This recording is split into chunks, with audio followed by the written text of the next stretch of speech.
The Roe decision. Peter, is this the end? Have the Republicans already lost?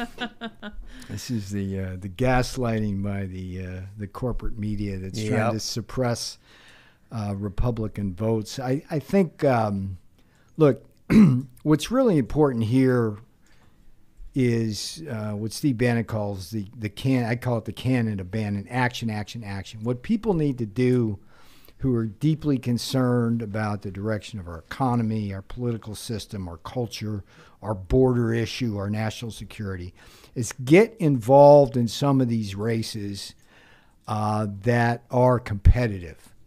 What we need to do is not only win back the House of Representatives, we need to do that in a landslide, but there's some other interesting races. Let me flag some of them for you, Tim. The troika of governors, as I call it. You've got the battleground states of Arizona, Michigan, and Pennsylvania. You've got a great candidate, Kari Lake in Arizona. You've got a great candidate and really interesting, kind of came from nowhere essentially, but a really good candidate, Tudor Dixon in Michigan. And then you got Doug Mastriano in Pennsylvania. These are races that if you want to make a change in America, get involved in. The secretaries of state in Michigan, you've got this really dynamo and Christina Caralla. You've got Mark Finchem in Arizona. Secretaries of state usually have been considered down ballot races, but if you're concerned about election integrity, that's a place to start. And then, of course, Joe Kent, people like Joe Kent out in Washington. We've got a lot of Republicans who are running with low budgets. And one of the problems, Tim, is that the rhino establishment that controls all the corporate donors and money, either Mitch McConnell in the Senate or Kevin McCarthy in the House, are not putting the kind of support behind the Trump grassroots candidates because they are not going to be voting for McCarthy or McConnell as leaders. Okay, that's where we come in. That's where the action is. And then, of course, there's the whole school board movement. The idea that parents in America are domestic terrorists because they'd rather have their kids studying reading, writing, and arithmetic than gender studies is like, no. So there's a revolution going on here at the grassroots.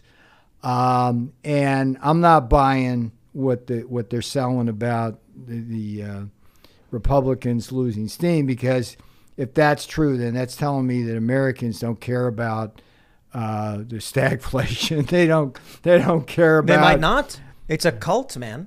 Well, there is the practical reality of not being able to put food in your mouth or a roof over your head, and we're getting to that point. I mean, this is like that's true. This is serious stuff, Tim. This is like slow moving thing. I remember when I was back in the White House, one of the things we were trying to do in one of the stimulus bills we were crafting is make the point that small businesses are not a light switch.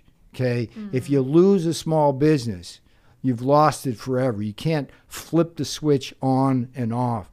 And we've lost a lot of small businesses. And the thing that when I was in the White House, I was trying to anticipate the structural changes in our economy that were going to come about because of the pandemic, and they're unfolding before us in ways that are really having profound effects on our methods of production, our methods of communication, and everything, because we basically hollowed out a lot of cities at the same time that Democrat policies have made them even more dangerous than they otherwise would be.